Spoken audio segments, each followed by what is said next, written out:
Nagsagawa ng pagpupulong ang Technical Working Group ng Committee on Housing and Urban Development para amyendahan ang Urban Development and Housing Act of 1992. Si Kate Renya, una sa balita.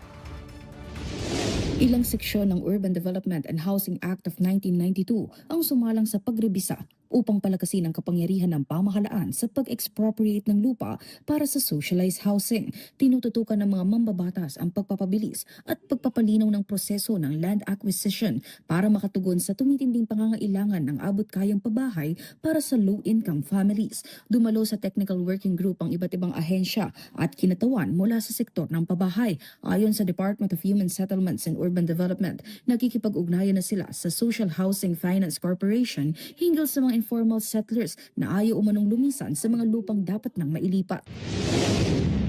Pagtulungan po namin sa Shopsy, tinitignan na lang po namin yung tamang valuation para maibigay na po finally yung lupa po doon sa 47 families po na nandun.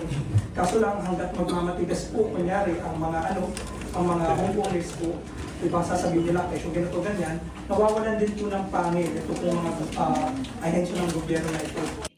Tinalakay din kung paano mapapanatili ang balanse sa karapatan ng pamahalaan at pribadong may-ari ng lupa habang isinusulong ang mas inklusibong pabahay para sa mga Pilipino. Sa huli, inaprubahan na ng Committee on Housing and Urban Development ang House Bill 2567 at 6281 bilang isang pinagsamang revised bill matapos ang Technical Working Group deliberations.